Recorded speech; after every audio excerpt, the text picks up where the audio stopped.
excited about today, not only because I'm vlogging with you guys, but I just released my site to everybody. Hope you guys like it. It's been definitely a labor of love for the past couple of weeks. So that's where I've been. That's why you see all of these other videos uploaded and was like, why she didn't tell nobody? It's because I was working. I want to be more focused this year. Last year was amazing. 2014 was amazing. But this year, I just want to be more focused on what God has told me to do. I'm not. With that being said, I hope you guys like my site.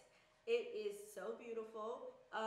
But anywho, I wanted to shoot today in Soraya's room because it's so pretty. When we moved, when we moved to Kuwait, Jim was like, "How many bedrooms should we get?" And I said 3. And I said, Soraya needs a room. And it's only because she's my girl. And I get to decorate the girls' room. So exciting. All those parents out there that have girls, especially those moms that have girls and love their girls' rooms. But I love her room. Every time I walk past it, I smile. It's not finished, but, you know, we have a few things. We added the tent back there. She wanted the tent. It's just girly. I mean, it's pink, purple, hair bows, everything. I'm trying to throw in like greens and blues because I just want it to be like an oasis, and it is my oasis right now.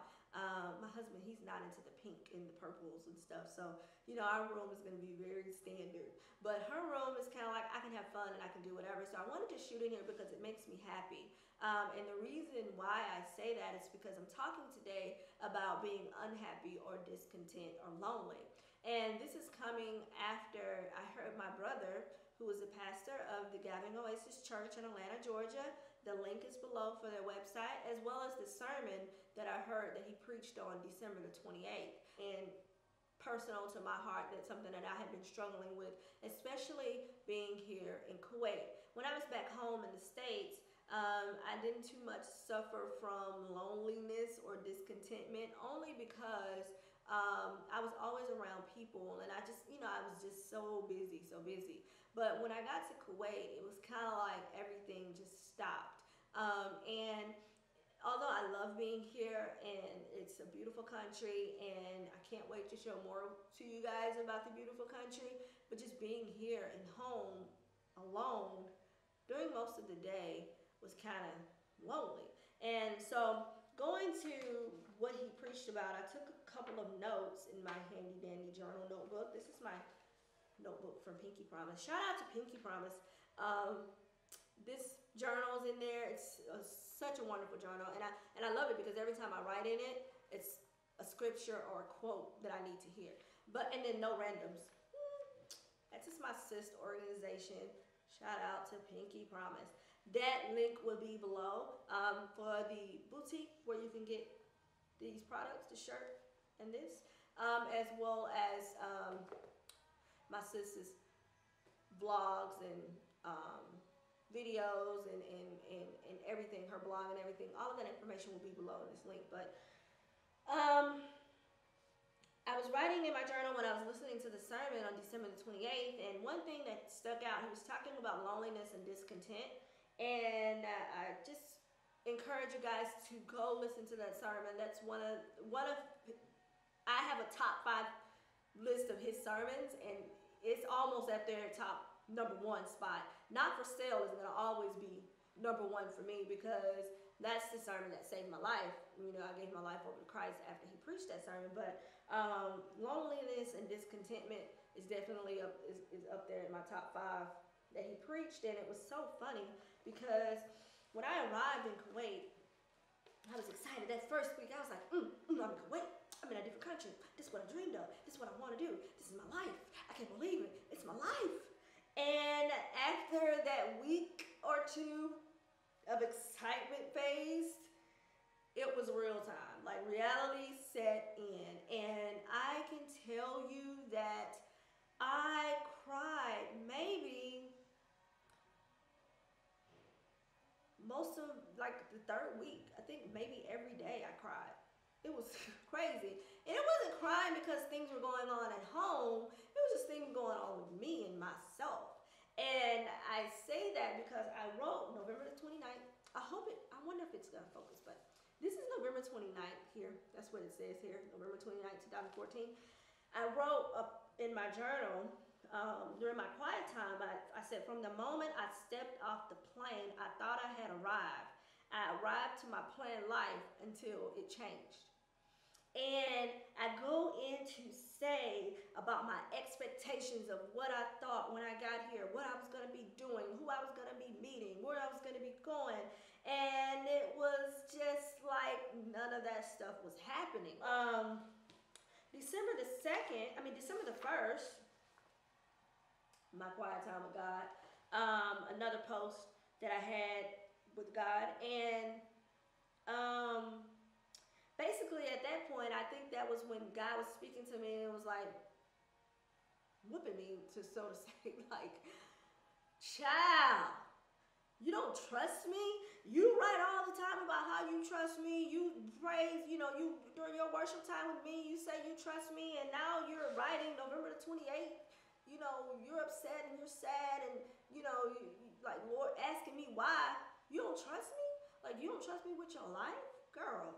And so, literally, he was like, I have a plan for you. I have a purpose for you.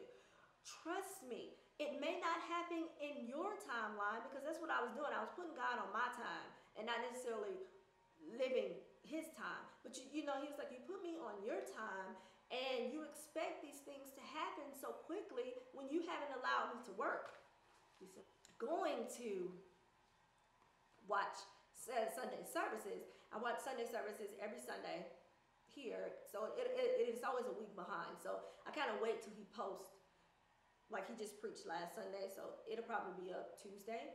But I like to watch it on Sunday, so I can have something to watch on Sunday. So December the 28th church service was about loneliness and discontentment. And after God had spoken to me about that on December the 1st, I didn't think to do a video until after Sunday service. And I was like, I need to post this, because this is just confirmation on what God was saying to me on December the 1st after my November the 29th quiet time session with him. One thing that my brother said that stuck out to me, and y'all, literally, I kind of melted out of my bed. Like, I slid out of my bed and kind of ran around my house. My kids were still asleep, so I'm just screaming and hollering and jumping and praising God, because when he said this, I was like, that's it. Hallelujah. He said, your loneliest moments are when your eyes are on yourself. Now, take that sentence and listen to what I'm saying again. Your loneliest moments are when your eyes are on yourself. When you thought that you were going to be this certain person, or be at this particular place in your life, or doing this or doing that, and when you realize that you have not done what you planned, or what your goals were, what you planned, or what your goals were, then you become lonely, because you feel like you're alone and no one's listening to you, right? No one's there for you, right? No one cares about what you're going through, right?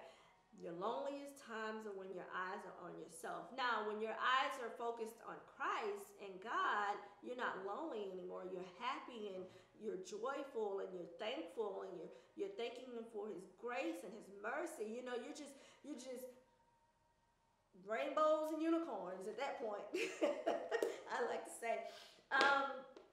So when he said that, I was like, Lord, thank you for that confirmation. I'm just gonna trust you.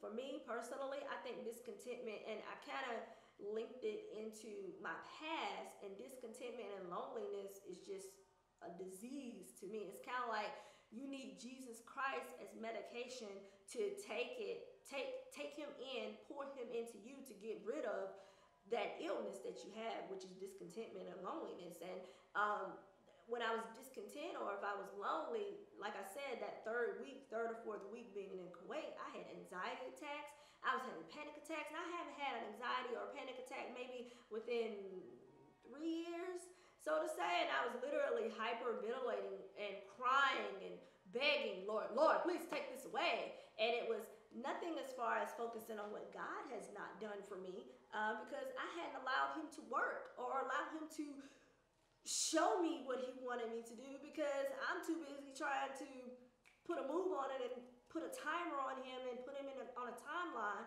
so I can get it quick, fast, in a hurry. So that's when the anxiety attacks came, and that's when the panic attacks came, and that's when the loneliness came, and then that's when the discontentment came. Now, I am not lonely by far means. I mean, I have my two beautiful children and my amazing husband here, but when you get into that state, none of that matters. And some of you may contest to that. It's kind of like you have people around you all the time, but you still feel like you're by yourself. And that's only that illness of discontentment. And I say, take you some Jesus, honey. When you feel that stage of discontentment, pray.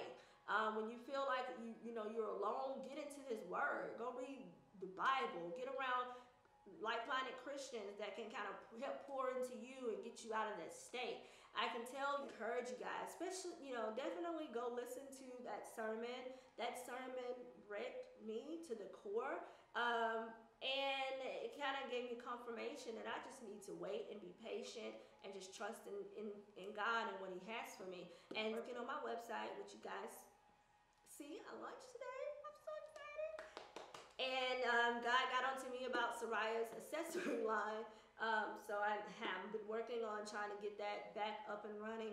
And, he was like, you're supposed to do Cam's line too. And it's kind of like, so I have all of these deadlines to meet by God's standards, God's deadlines, because he wants me to get busy and working on it. So I've just been busy and working.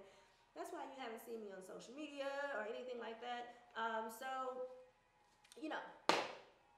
I love y'all. I just had to post this. I was super excited after sermon. It just gave me just so much encouragement and so much drive and so much push to continue doing what God's told me to do. And I'm literally some Jesus. Take you some Jesus. Like, get him in your life. And I'm sure I know definitely he would bring you out of it. I love y'all.